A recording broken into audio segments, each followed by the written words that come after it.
L'écroulement de l'Union soviétique met en évidence un problème jusqu'alors inconnu, celui de la délimitation des frontières de pays vivant autrefois sans une réelle concurrence. L'Ukraine paye cher le débordement de ses frontières sur les terres des peuples voisins. Pour ce reportage, l'équipe de TV Liberté s'est jointe à la mission de l'Académie européenne, représentée par Jean-Luc Schaffhauser, un député européen du Rassemblement Bleu Marine. Que je ne suis pas là pour représenter mon institution, le Parlement européen. Je suis là comme ami de la paix, comme président de l'Académie européenne.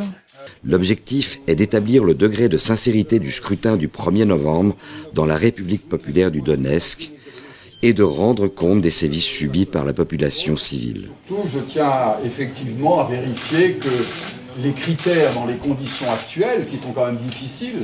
Nous sommes accompagnés par un représentant de l'association Enfants d'Ukraine, venu prendre des contacts en vue d'organiser ces actions humanitaires. Le choix par l'Académie européenne du canal russe pour se rendre dans la région vise à nous faciliter les déplacements et nous permettre d'accéder à des sites contrôlés par les troupes ukrainiennes russophones. Le pendant de ce choix, pour Jean-Luc Schaffhauser et nous-mêmes, est la crainte d'une restriction de notre liberté d'investigation, de se voir par exemple attribuer des témoins sélectionnés à l'avance. À la frontière, nous changeons de minibus avec cette fois une escorte de militaires commandée par Tashkent, un lieutenant-colonel dont nous découvrirons plus tard qu'il est également le ministre du budget de la République populaire du Donetsk. La présence de militaires dans la gouvernance est une constante des deux côtés de l'Ukraine. Dès les premiers kilomètres, nous découvrons les traces de violents combats et bombardements qui expliquent la concentration de troupes en Russie. Concentration que les médias internationaux interprétaient comme le signe annonciateur d'une intervention russe en Ukraine. Comment s'appelle ce village qui a été rasé? Stepanovka, le village de Stepanovka. On est à combien de kilomètres de la frontière? Мы на каком расстоянии от границы находимся? А сколько здесь до границы? 15 километров. Километров 15. 15 километров. 15 kilomètres seulement? Ouais. On comprend que les Russes peut-être... А последние бои были прямо на границе. Mais il faut dire que les derniers combats, ils se sont déroulés justement sur la frontière. Les premiers interviews sont l'occasion pour nous de vérifier la fiabilité du traducteur qui nous a été affecté. C'est la seconde tâche de Pierre, notre caméraman de TV Liberté, qui parle couramment le russe. Il nous permettra d'attester tout au long du périple la fidélité des traductions.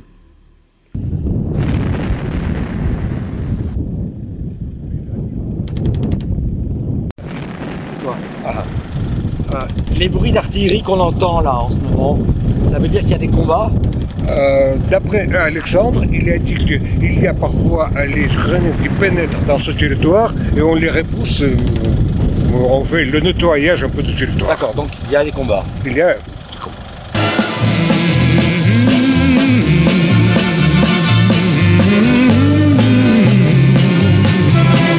Les combats d'août 2014 à Saour-Moghila ont endommagé les célèbres monuments qui symbolisent l'union dans le combat contre les fascistes durant la Seconde Guerre mondiale, où la Russie laissera 23 millions d'hommes. Pendant la dernière guerre, ici, il y avait des très gros combats avec beaucoup de morts, les soldats de l'armée rouge, l'armée soviétique. Mais, comme dit notre guide, Alexandre, il dit que voilà, on a battu les fascistes en 1940, dans les années 40 du siècle passé, mais voilà, il y a quelques mois, on a chassé d'autres fascistes d'ici. Fasciste. Le mot est utilisé pour définir tous les ennemis de la nation. Débarrassé de sa connotation politique en grande partie, il est aujourd'hui employé par les russophones pour désigner les Ukrainiens de l'Ouest. C'est la ville de Snezhnoye. La traduction? Des neiges, la ville des neiges. Les ruines que nous voyons, ce sont des restes de combat? Non, ce sont les ruines provenant des bombardements qui ont été faits ici. Il n'y avait aucune troupe. Mais quel est l'intérêt de bombarder les civils? А какой интерес бомбардировать гражданские здания? Знаете, По нашему мнению, они просто, есть такое понимание кошмарить территорию. Запугивать гражданское население, чтобы voilà, оно выходило и бросало территории. il me semble qu'il faisait tout pour terroriser la population ayant peur pour qu'elle quitte le territoire. Это создать гуманитарную катастрофу. C'est-à-dire, c'est créer un peu un genre de catastrophe humanitaire.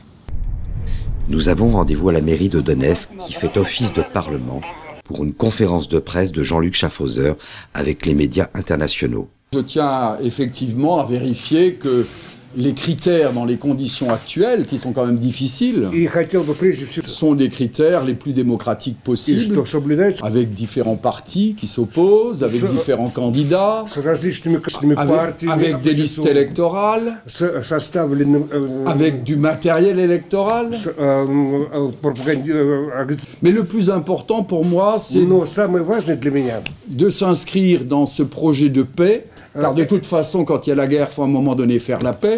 Après son exposé sur son rôle d'observateur du déroulement des élections, Jean-Luc Schaffhauser est vivement attaqué par les journalistes français et internationaux pour son appartenance au Rassemblement Bleu Marine. Sans même connaître ses expériences passées, on met en doute sa compétence. Et, comme Marine Le Pen a été dans le passé reçue officiellement par le gouvernement russe, on le suspecte bien sûr, automatiquement, d'être partial. Je tiens à dire aussi que j'avais été envoyé en Russie par le Saint-Père, Jean-Paul II, et que son projet était toujours une Europe unie, une Europe dont on ne se sert pas du clivage Byzance contre Rome, orthodoxe contre catholique, et que donc l'Ukraine étant un peu cette ligne de fracture, il faut que cette ligne de fracture devienne à nouveau une ligne pour le futur d'union. Et je pense également que le pouvoir de Kiev, le pouvoir ukrainien, devrait reconnaître dans le cadre des élections justement du fédéralisme qu'il souhaite, le processus démocratique qui se met en place. Vous avez un pouvoir de fait, et ce pouvoir a besoin de chercher sa légitimité. Autrement dit, le même processus qui a eu lieu dans l'autre partie de l'Ukraine, qui est allé chercher sa légitimité par des élections, il est normal que le même processus puisse se tenir dans l'autre partie de l'Ukraine. Et moi, mon souci est plutôt un souci de dialogue, et de légitimité des pouvoirs et de dialogue. Je pense que la Russie a un rôle important dans le dialogue, et sans doute un rôle plus important que les États-Unis veulent en avoir en Europe. La Russie est notre partenaire naturel. J'ai été pendant longtemps membre du bureau pan-européen qui a été fondé par le général de Gaulle, et il est impossible de penser la véritable Europe, l'Europe indépendante, sans la Russie. J'ai vu comment des maisons étaient bombardées, comment on s'est attaqué à la population civile, il faut le dire, et je crois qu'il est nécessaire que nous ayons une vision globale de la situation. Malheureusement, nous avons souvent au Parlement qu'un seul point de vue, et mon passé de philosophe et également de théologien me pousse à toujours écouter les deux parties.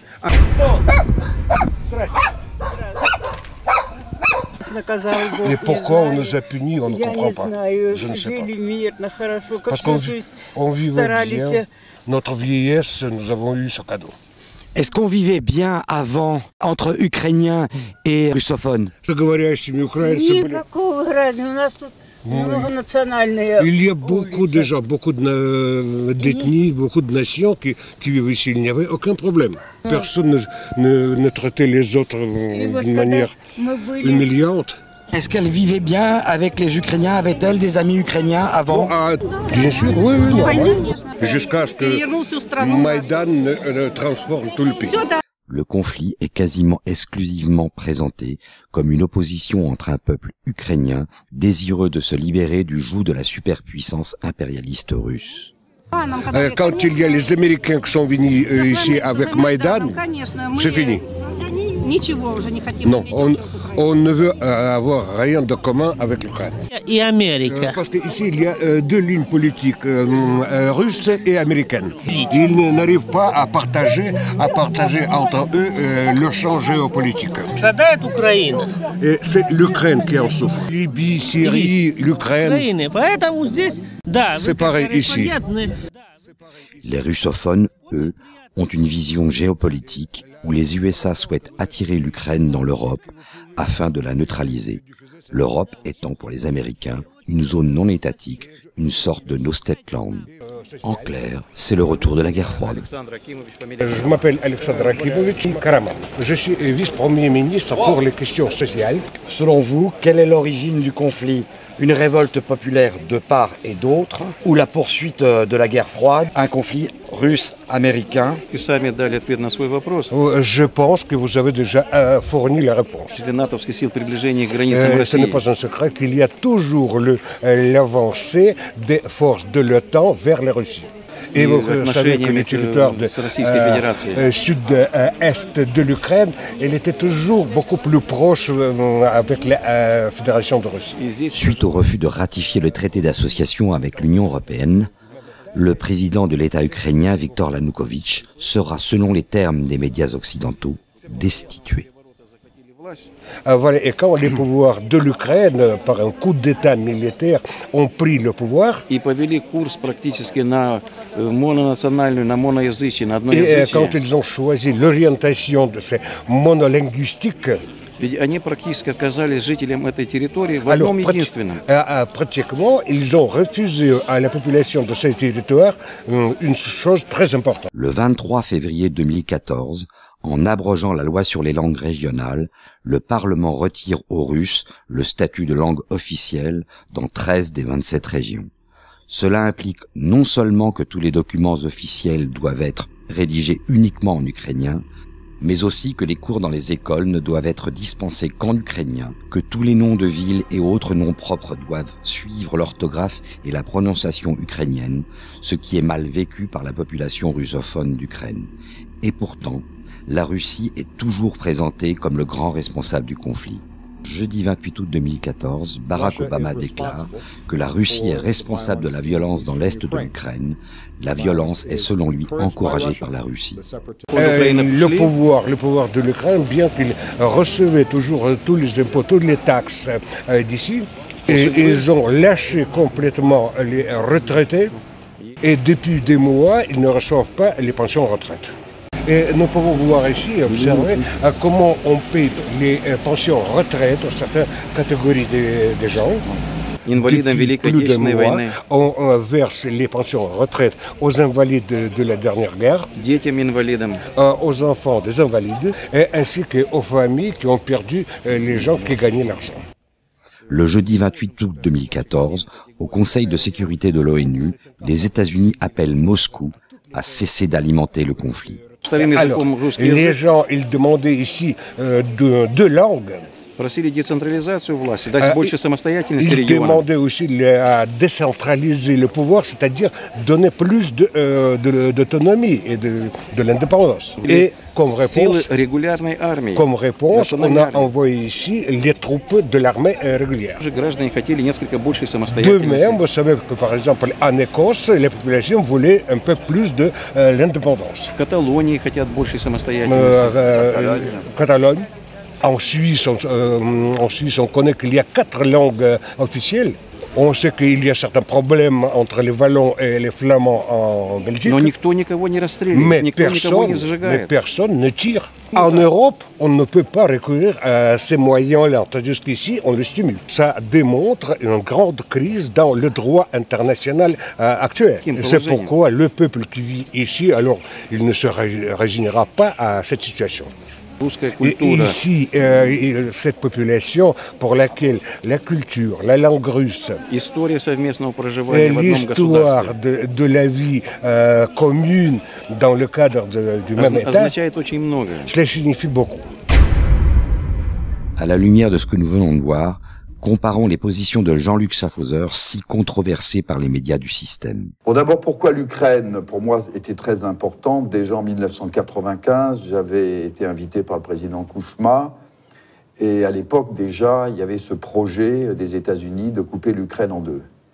Et d'empêcher un pôle continental de s'établir. Pourquoi? Parce que cela permet de maintenir la domination occidentale, ce qu'on appelait l'Occident, l'OTAN, et cela permet d'éviter de faire de l'Europe indépendante, puissante, un concurrent. Et l'Europe indépendante, puissante, on est obligé de la penser avec la Russie, puisqu'évidemment, avec l'énergie, les matières premières de la Russie, l'Europe se trouve dans une indépendance et dans une puissance, en plus dans une unité spirituelle et chrétienne et culturelle.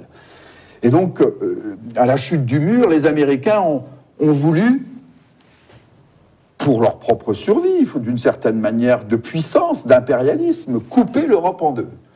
Et la fracture, elle était écrite, Brzezinski l'avait écrit, c'est l'Ukraine.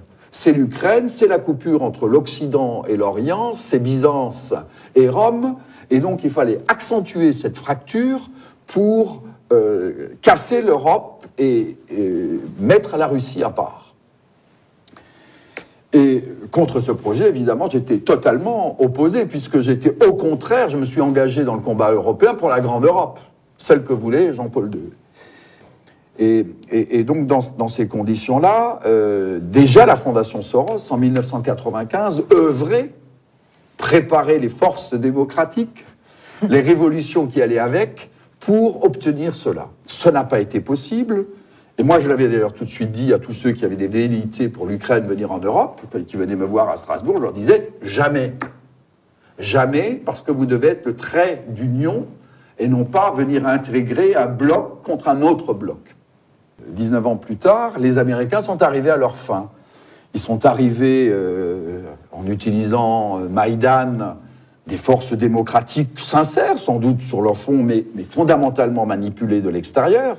Mais quand vous dites les Américains sont arrivés à leur fin, c'est peut-être une vision qui est quand même, d'une certaine manière, un peu idéologique, puisque finalement, jusqu'ici, dans l'évolution du conflit ukrainien, c'est uniquement les Russes qui ont récupéré du territoire ukrainien, et non pas l'Europe qui s'est amalgamée qui a amalgamé l'Ukraine. Oui, l'Ukraine est une construction. Elle a toujours été en partie occidentale, la Grande Pologne, et puis l'Est a toujours été fait partie de la Russie. En fin de compte, c'est Staline, d'une certaine manière. D'ailleurs, c'est assez amusant qu'on se bat pour les frontières de Staline. Si on s'était battu pour ces frontières, je ne crois pas que les Polonais seraient d'accord sur tout. C'est Staline qui a fait cette entité Ukraine, c'est Khrouchtchev qui a relié la Crimée.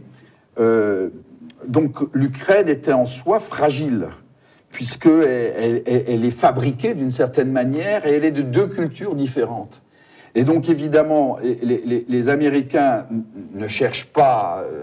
ce qu'ils veulent, surtout, c'est couper en deux, c'est-à-dire faire qu'il y ait un foyer purulent, excusez-moi l'expression, de maintien de la guerre, de la guerre ou de tension, qui fait qu'il y a un ennemi et qu'il faut se protéger contre l'ennemi. C'est diviser pour mieux régner, quelque part. Absolument. Et derrière ça, vous avez le traité transatlantique qui vient renforcer la force de l'OTAN et le traité transatlantique qui est en fin de compte l'OTAN économique.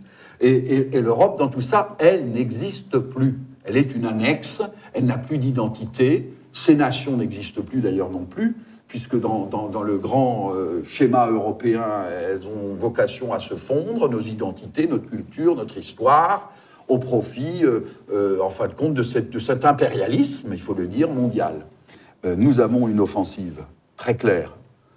Derrière, on a les Américains, préparés avec les Polonais, le coup d'État, les moyens, des sociétés privées qui interviennent en Kiev, qui occupent un étage entier du ministère de la Défense, les États-Unis, à Kiev. Donc, nous avons fondamentalement la présence d'un État étranger qui avance son impérialisme.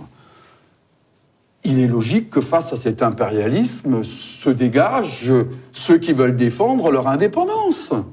Or, aujourd'hui, les Américains, parce qu'ils veulent maintenir une domination, visent effectivement à cette division pour pouvoir maintenir momentanément leur mainmise et leur domination sur le monde. Ce que la Russie veut, c'est qu'effectivement, qu'on arrête à vouloir déstabiliser continuellement par les révolutions fabriquées de toutes pièces, dites oranges, dites de liberté, qu'on arrête à déstabiliser le continent européen. Quand je parle du continent européen, c'est toute cette zone également eurasienne dont les États-Unis ont extrêmement peur, parce qu'ils sont conscients que, d'une part, le continent européen, si en plus il y a une alliance eurasienne, la Russie faisant le pont, ils sont marginalisés dans l'histoire.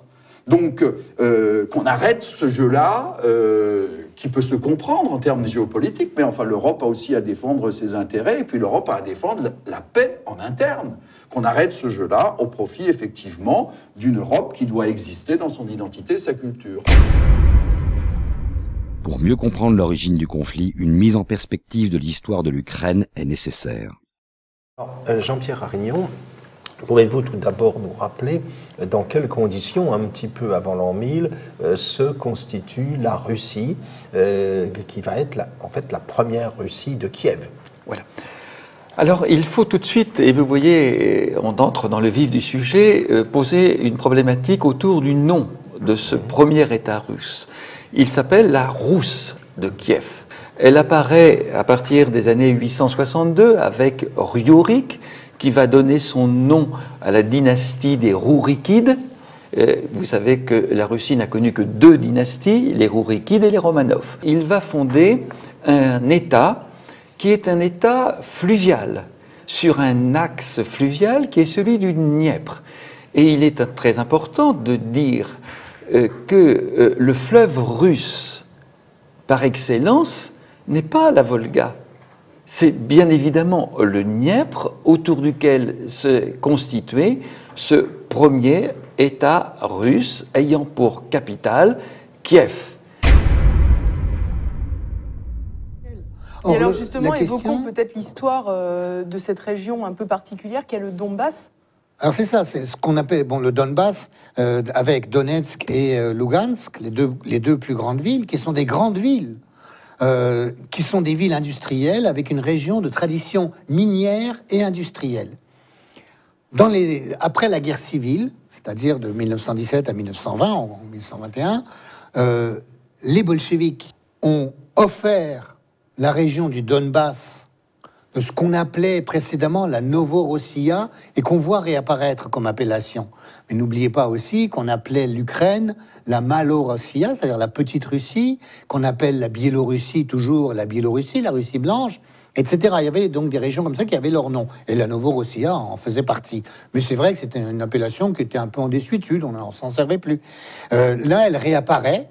Et cette région-là, qui va de Odessa à, disons, au nord de Lugansk, a été donnée par les bolcheviks à la République d'Ukraine, à l'Ukraine. L'Ukraine, vous savez, a été composée de différentes régions qui ont été rattachées au fur et à mesure et qui donc n'ont pas vraiment une unité nationale. Elle aurait pu se constituer, cette unité nationale. Elle aurait pu, notamment avec le Maïdan, parce que tous les Ukrainiens étaient d'accord pour lutter contre la corruption, pour lutter contre les oligarques, pour exiger une gouvernance un peu plus correcte que ce qu'ils connaissaient depuis 20 ans. Au lieu de ça, quand le coup d'État a été fait à Kiev, parce qu'on ne peut pas parler d'autre chose que d'un coup d'État, puisque les procédures d'impeachment qui sont prévues dans la constitution ukrainienne n'ont pas du tout été respectées pour chasser Yanukovych. Et Yanukovych, c'est pas Allende, il n'a pas voulu se faire tuer sur place. C'est comme ça. Donc il y a un ultimatum qui lui a été posé, il avait 24 heures pour partir, sinon il était assassiné. En gros c'est ça, en tout cas c'est ce qu'il a dit lui-même. Et disons que la question, le problème, tout le problème de l'Ukraine en fait a été là, c'est qu'au lieu d'essayer de chercher l'unité nationale, qui aurait pu se retrouver dans une assemblée constituante par exemple, eh bien non, ceux qui se sont emparés du pouvoir, les premières décisions qu'ils ont prises, c'était « on va interdire le russe ». Or, c'est la langue parlée dans le Donbass, justement. Et puis dans tout le sud de l'Ukraine. Mais c'est la langue, ce n'est pas une des 2 langues. C'est comme si en Belgique, vous interdisiez le français. C'est comme si au Canada, vous interdisiez le français. On peut comprendre que les gens, d'autant que c'est un problème récurrent, cette histoire de langue russe. En plus, ils ont commencé à sautiller pendant les manifestations en disant que celui qui sautille pas, c'est un sale Ruskov. Imaginez ici des manifestations, celui qui sautille pas est un sale bougnoul ou un sale je sais pas quoi, ou un sale flamand pour ce qui serait en Belgique. Mais vous excluez tout de suite une partie de la population, puisqu'il y a près de 20 millions de Russes. Donc, évidemment, au lieu de chercher le bouc émissaire, au lieu d'exclure, ils auraient pu faire une union nationale. Ils l'ont pas fait.